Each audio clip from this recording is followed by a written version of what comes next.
Corona के बढ़ते graph में नहीं मिल रही कोई राहत। 24 घंटे में सामने आए 1,61,000 नए केस, जबकि 879 मरीजों की जान चली गई।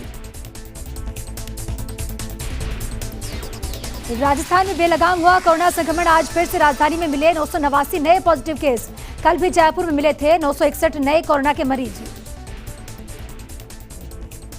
कोरोना को लेकर पीएम मोदी कल करेंगे राज्यपालों से बैठक। पीएम और उपराष्ट्रपति करेंगे सभी राज्यपालों के साथ बैठक। उपराज्यपालों के साथ भी करेंगे बैठक। मुंबई में लापरवाही ने ली 7 जाने। नाला सोपारा इलाके में कथित अस्पताल में ऑक्सीजन की कमी के चलते 7 कोरोना मरीजों की मौत हो गई। ईसी की कार्रवाई के खिलाफ कोलकाता में ममता बनर्जी ने धरना दिया। करीब 3 घंटे तक गांधी की प्रतिमा के सामने दीदी धरने पर बैठी रही। ईसी ने ममता के प्रचार पर 24 घंटे की रोक लगाई। उत्तराखंड के सीएम तीरथ सिंह रावत बोले, मां गंगा के आशीर्वाद से नहीं फैलेगा कोरोना। मरकज और कुंभ की नहीं हो सकती तुलना। बता दें कि हरिद्वार में करीब 16 से ज्यादा घाट बनाए गए।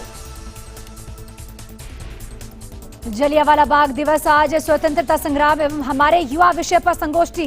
वर्चुअल संबोधन में बोले सीएम गहलोत, 75 साल में हमने लोकतंत्र को कायम रखा। देश को संभालने का आज की युवा पीढ़ी पर भार है।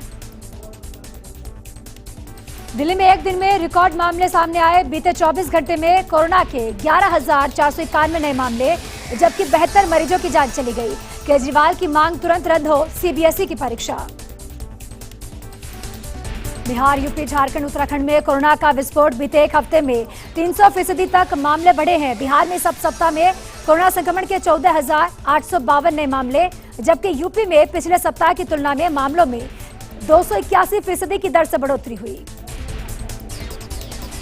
लखनऊ में कोरोना से हालात खराब। महासंकट के बीच कैबिनेट मंत्री ब्रजेश पाठक ने चिट्ठी लिखी। बोले, अगर खराब व्यवस्था पर ध्यान नहीं दिया गया तो लखनऊ में लॉकडाउन लगाना पड़ सकता है। देश के नए सीईसी सुशील चंद्रा ने पदभार संभाला। 24वें मुख्य चुनाव आयुक्त बने हैं सुशील चंद्रा। कोरोना पॉजिटिव होने के चलते अपने आवास पर ही पदभार ग्रहण किया। कोरोना संकट के बीच अच्छी खबर। डीसीजीआई ने स्पुतनिक वी वैक्सीन के इमरजेंसी इस्तेमाल को मंजूरी दी। जानकारी के मुताबिक शुरुआत में इसे रूस से आयात किया जाएगा, लेकिन आने वाले समय में देश में ही इसका उत्पादन किया जाएगा।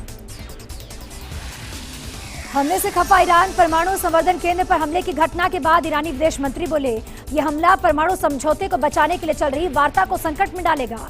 इजरायल के दुस्साहस का बदला लेंगे। रूस के साथ युद्ध के मंडराते खतरे के बीच सेना की वर्दी पहनकर सीमा पर स्थित अग्रिम मोर्चे पर पहुंचे यूक्रेन के राष्ट्रपति वोलोदिमीर। तो वहीं रूस में तनाव बढ़ाते हुए सीमा पर तैनात किए गए 80,000 सैनिक। चीन के 2 दर्जन से ज्यादा लड़ाकू विमान ताइवान की हवाई सीमा में घुसे। ताइवान के रक्षा मंत्रालय ने इसकी जानकारी दी और कहा कि एयर डिफेंस आइडेंटिफिकेशन जोन में जहां 25 विमानों ने प्रवेश किया है। हर दिन बढ़ रही है कोरोना मरीजों की संख्या के चलते राज्य सरकारें लॉकडाउन और पाबंदियां लगाने पर मजबूर हैं। तो वहीं लॉकडाउन के डर से पलायन भी शुरू हो चुका है। महाराष्ट्र, दिल्ली से बड़ी संख्या में मजदूर वापस घर लौट रहे हैं। कोरोना की वजह से पलायन को लेकर शाहनवाज हुसैन बोले, लोग पैनिक में न आए, कोरोना कहीं भी कम नहीं है। इसके साथ ही बिहार सरकार के मंत्री ने कहा कि ट्रेन में आने से कोरोना कम नहीं हो जाएगा।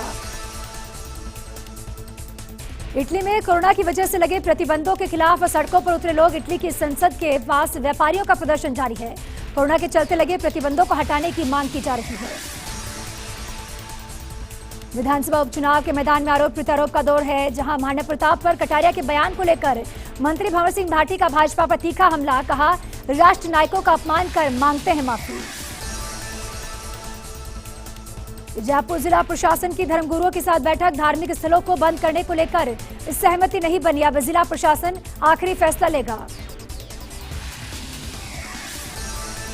हनुमानगढ़ के भादरा में एसीबी की कार्रवाई। 20,000 की घूस लेते पटवारी गिरफ्तार। बांसवाड़ा में हेड कांस्टेबल 10,000 की घूस के साथ गिरफ्तार। आस्था और शक्ति के प्रतीक चैत्र नवरात्रि की शुरुआत हो चुकी है। घर घर में घट की स्थापना हुई। 9 दिनों तक मां के अलग अलग स्वरूप की पूजा अर्चना होगी। आस्था और शक्ति के प्रतीक चैत्र नवरात्रि पर सीएम अशोक गहलोत ने प्रदेशवासियों को शुभकामनाएं दी है। माह रमजान का आगाज कल से बुधवार तड़के सहरी के साथ पहला रोजा शुरू होगा। रमजान पर महाराष्ट्र सरकार ने गाइडलाइन जारी की। लोगों से घर पर ही रहकर नमाज अदा करने की अपील की।